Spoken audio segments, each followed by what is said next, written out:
各位朋友，大家好。我现在呢人在丹麦的哥本哈根哦。各位知道，最新的看守德国 Germanwatch， 它在 CCPI 就是气候表现指数里面呢，前1、2、3名都把它等于是从缺。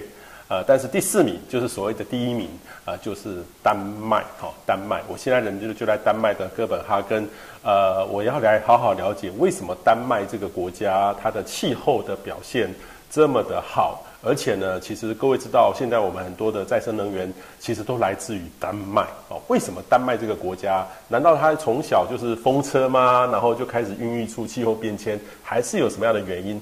我特别访问到，同样他过去也担任是丹麦非常家喻户晓的气象主播 Jesper。他其实呢，我过去呢是在全球的气象主播里面跟他认识，变成多年的好友他现在已经退休了。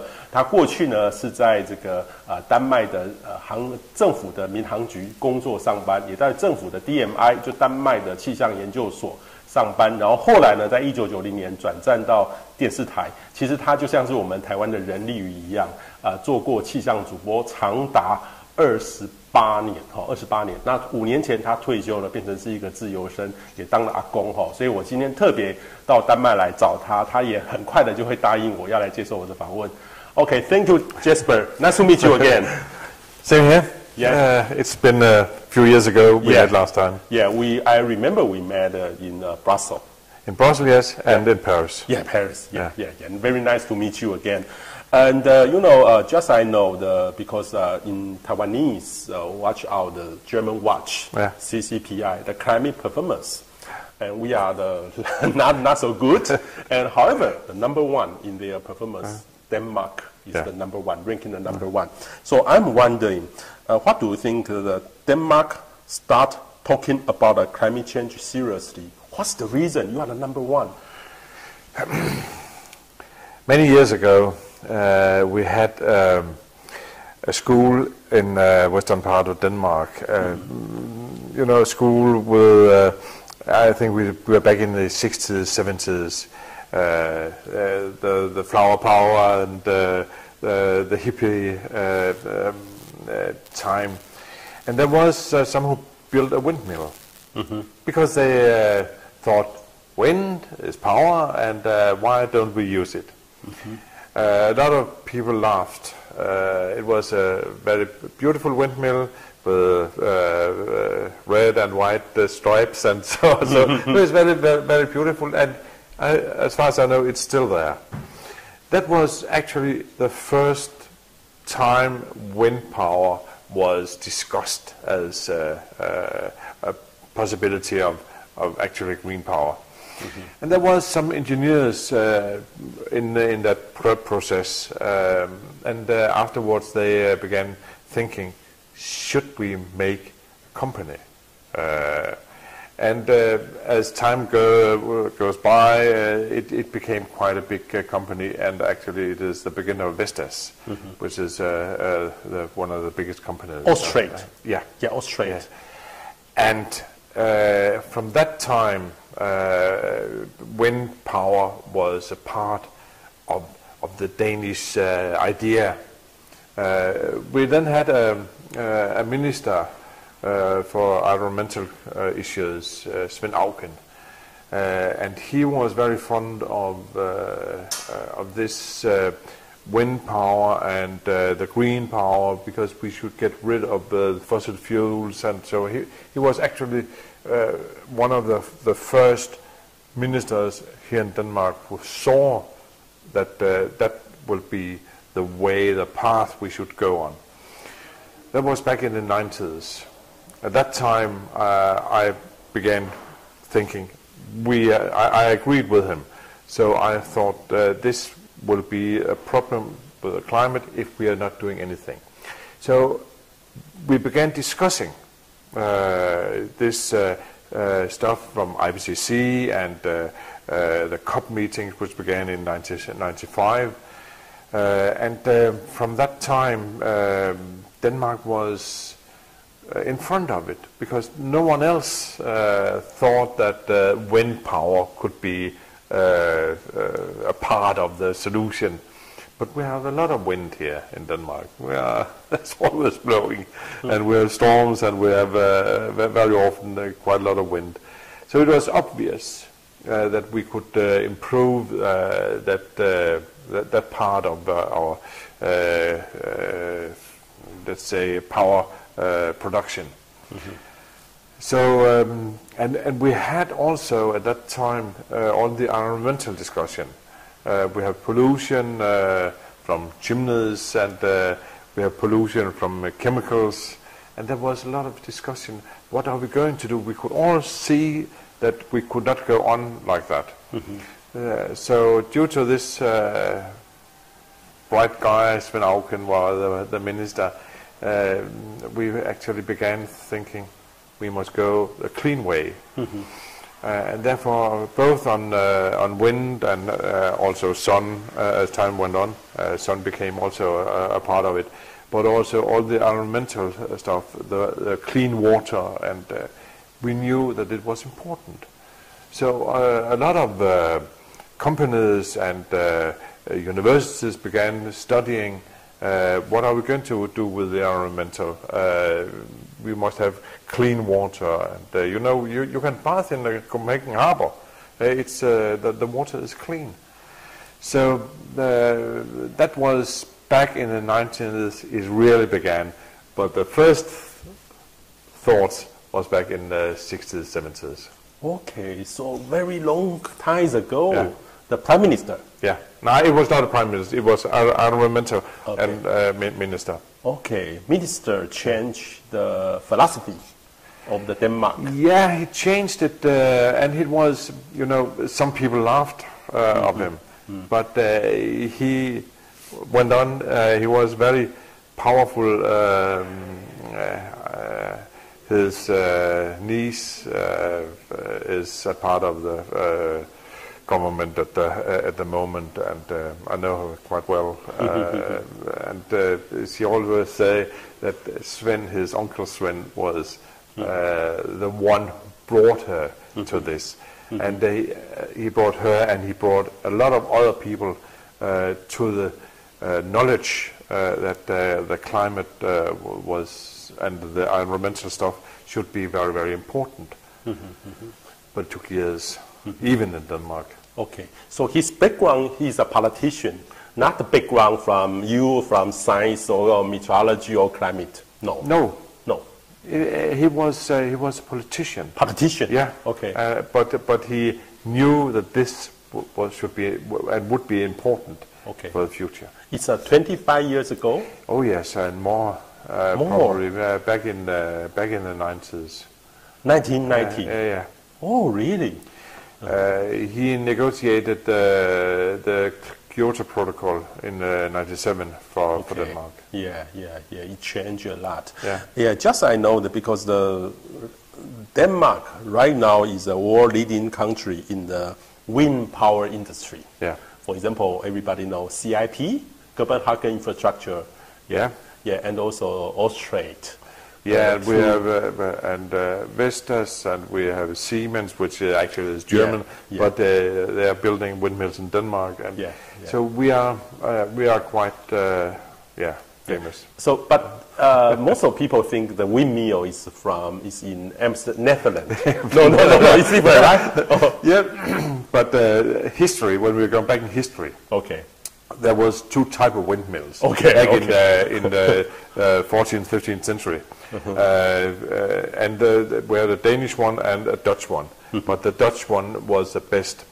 The first in Denmark, you had to move the whole windmill to put it up to the wind. Yeah. But the Dutch windmill, they found a solution, so it was only the top of it. You turned to take the wings up to the wind.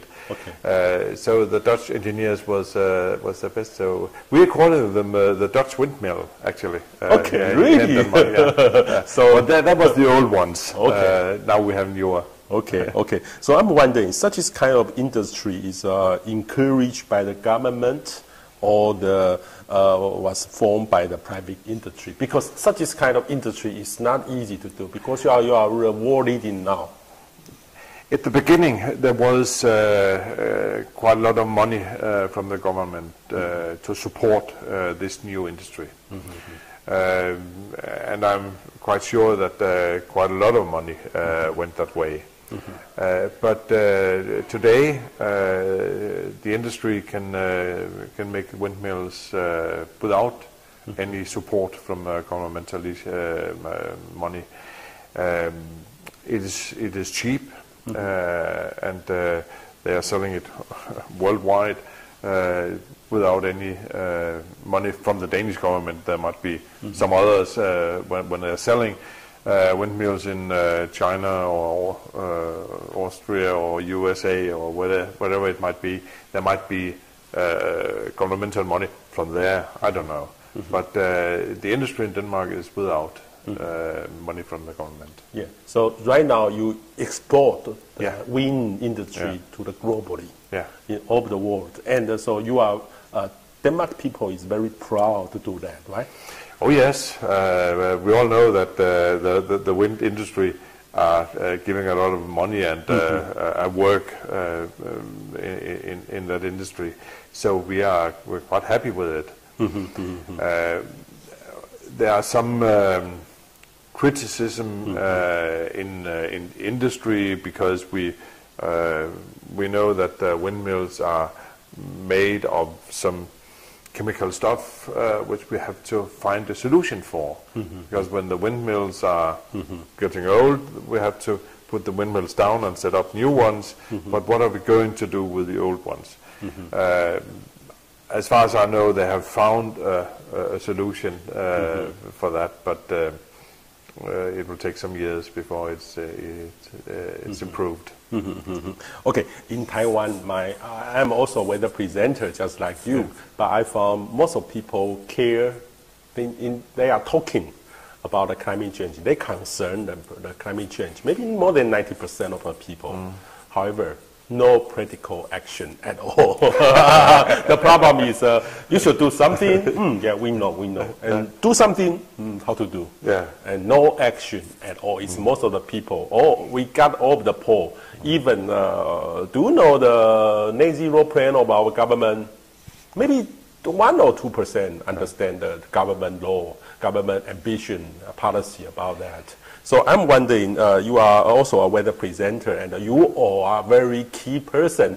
I saw everybody know you because I think lots of university they have a climate expert, a professor, but every people know you very well to like you to talk about climate change because you are educated people, very easily to understand. So I'm wondering, such is kind of situation in Taiwan.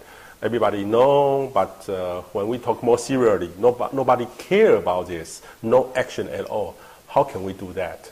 Your experience. It's difficult even here in Denmark. Oh, really? Yeah. People know that climate is a problem. We all know that we have a climate law that we have to reduce our emission by 70% compared to 1990. Before 2030. Everyone knows that. And everyone knows that we have to do something. Everyone knows that windmills and sun cells and clean energy is a part of the solution. But when it comes to your own behavior, it's becoming difficult. Really? Yeah. Whenever I'm giving a speech, and I'm giving quite a lot, I very often ask people who has a drill at their home. You know, a drill for making holes in your walls. And they all say, "Oh, yeah, I have one." And I ask them, "Do you know how long time this drill will be working in its lifetime?" It's an American survey, 18 minutes. And then I ask, why don't you have your neighbor borrowing it or lending it when you don't use it. And I'm asking because you have to change people's mindset in that you don't have to buy everything yourself. You can share it with your neighbors and with your friends. Things you don't use for everyday's work, you can other people can have it because we cannot allow everyone to buy everything. There's not resources and there's no need for it. And it is a part of change in people's thinking. When we can share things, we don't pollute so much, and we don't emit so much greenhouse gases. We don't use so much energy. So it's a part of the solution when we think we can help each other. And that is what I'm trying to do. And I think it is working. I think it is working. Because if you just say to people that you must not do that, you must not do that, you don't have to buy this and this, you know, no use. No. It has to be a positive way.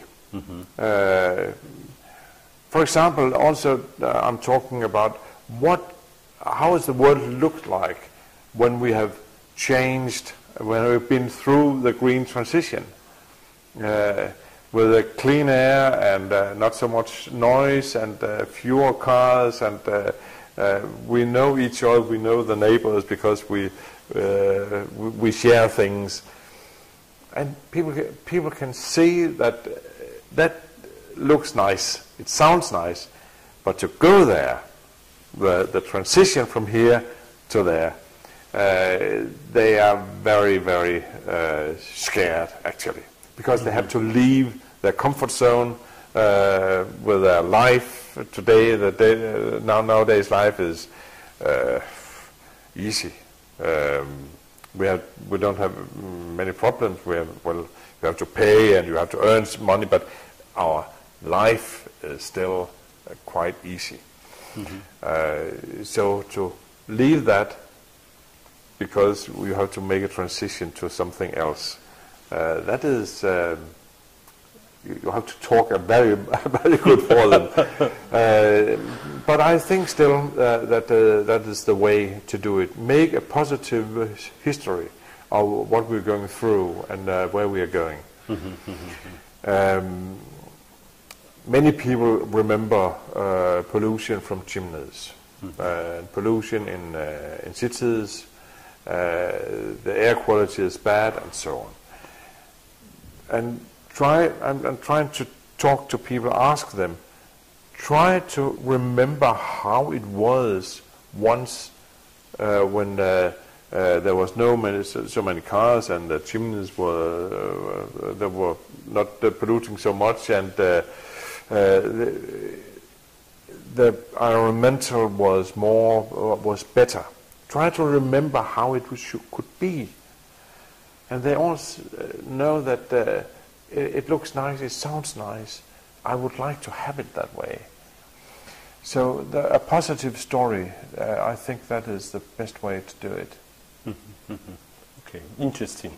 I'm wondering, this year we saw from lots of the international global news, we saw that Europe meet its claim, the 500 years drought this summer. Is it true? It's true? I think it's true. It was very, very bad. As well as it was in China. Okay, yes. And it was also in US. Heat wave. Yeah. Actually, in the last few years, we have had a lot of heat records in Western Europe. And this year, England had 40 degrees for the first time. And there was actually one day the weather models said that even in Denmark we should have 40 degrees. We didn't reach that much, but you know the models they can be false, but there was a lot of energy in the model.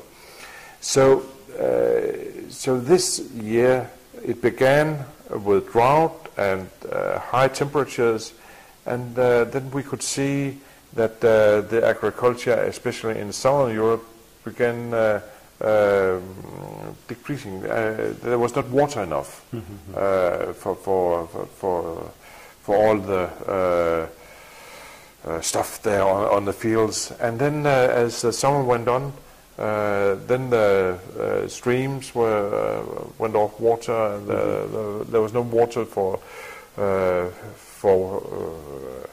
cooling of nuclear power, for example. And all the rivers were dry. I haven't seen that. Well, we have seen a river here and a river there. Some years there was some drought, but this year it was all over.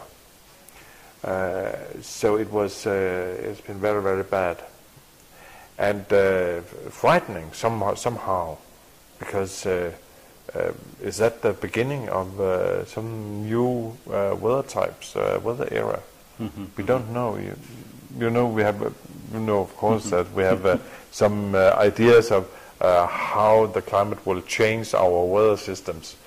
But this, the recent years, I have seen that we have had more longer periods with the same weather. For example, sun and dry weather.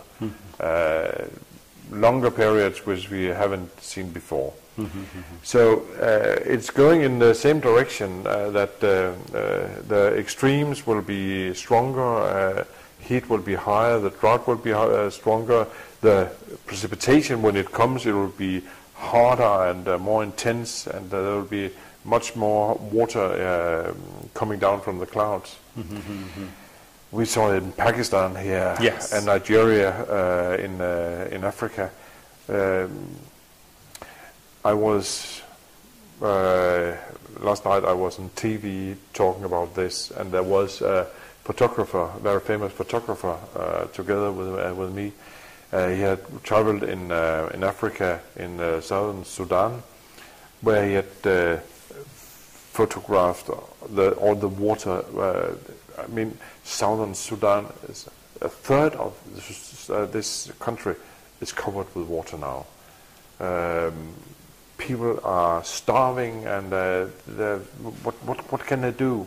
And not far from there, in Africa's Horn, there's drought, the worst drought for centuries. So what can we do?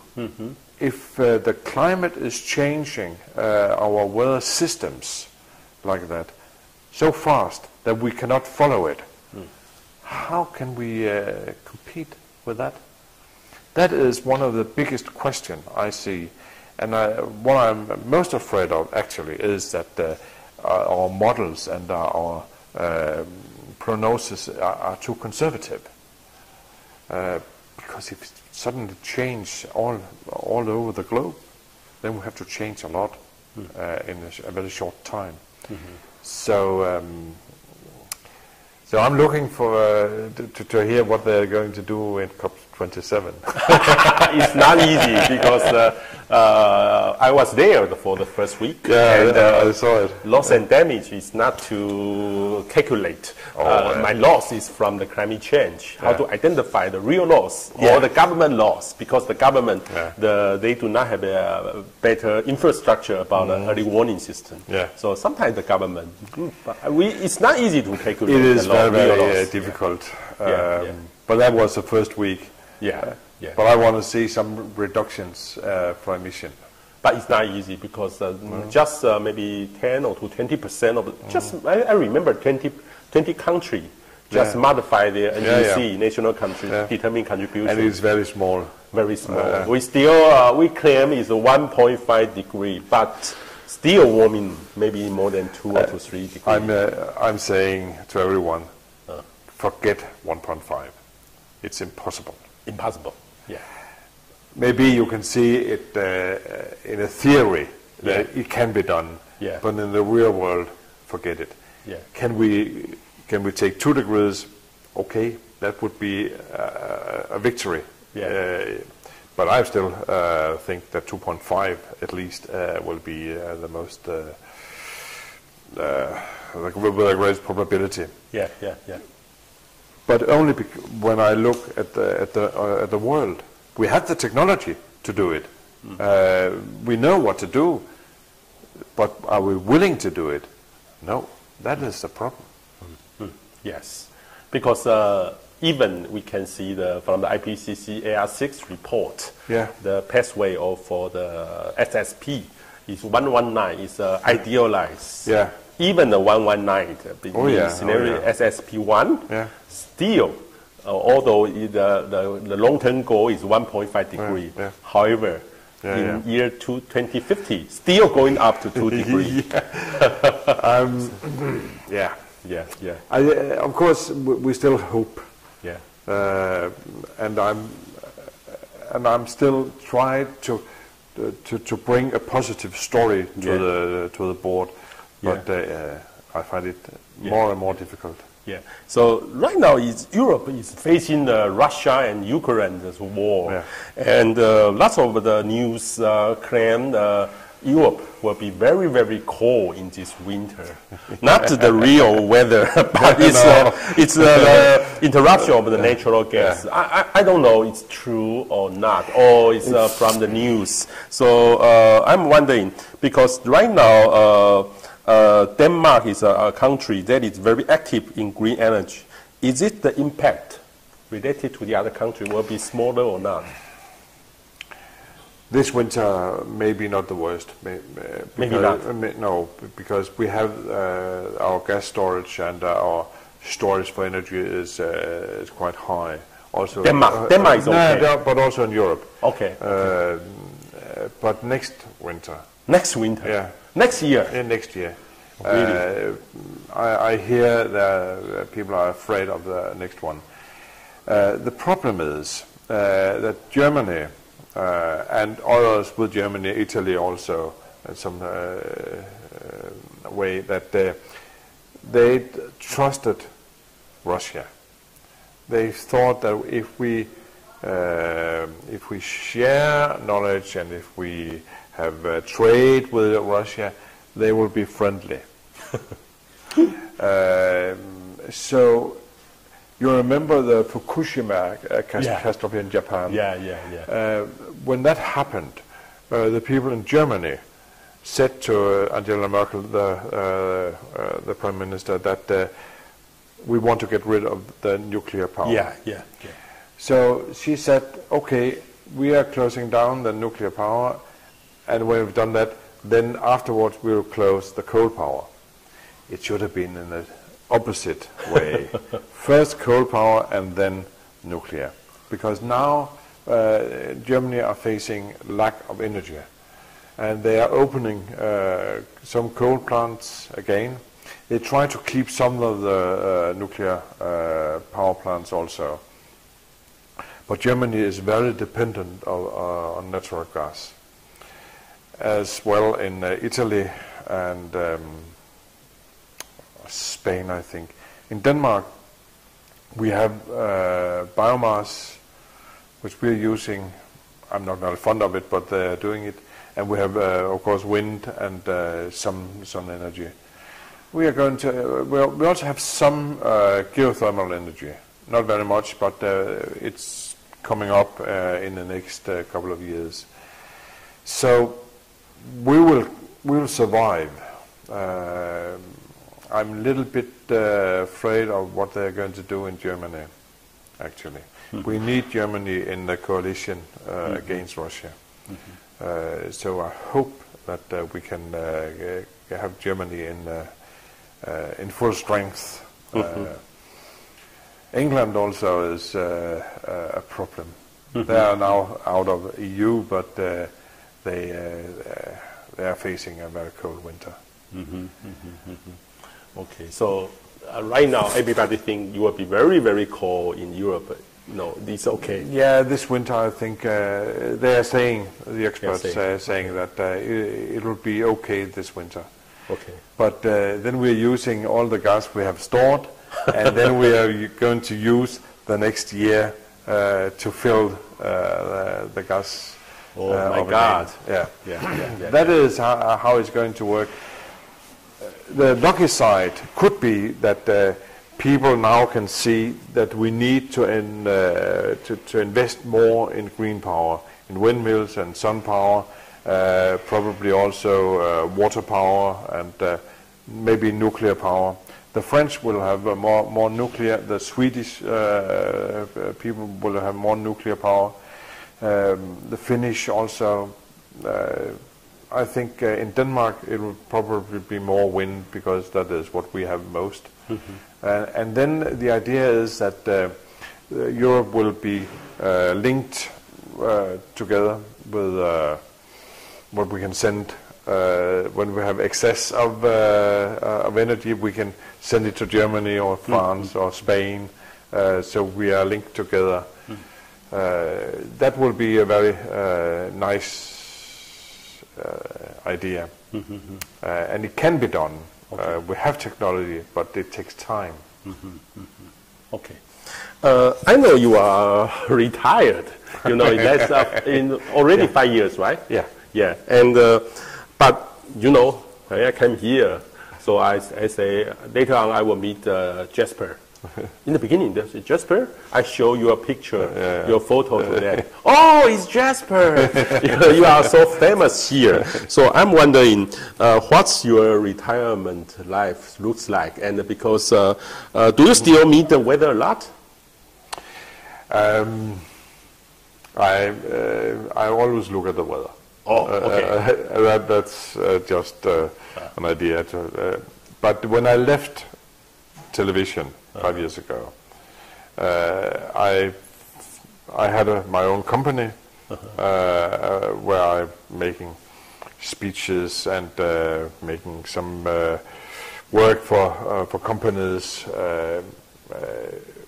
when it is related to climate. Because I think the climate problem is the biggest problem we are facing. There are a lot of other problems, but the climate issue is so big and it's worldwide, it's the whole globe. So there will be so many problems. So what we need is knowledge. To compete with this problem, we need people to understand what is the power of nature. Nature is much bigger than we are. So what we're going to do is to understand nature, understand what is the climate, why is the climate changing, what can we do to stop the change, and what can we do to adapt. Because we are going from one weather stage to another, a warmer stage, which has a lot of problems because precipitation will change, storms will change, the movement of lows will change. A lot of things will change. We do not know how exactly, but we know it will change. So it will change the lifestyle all over the globe.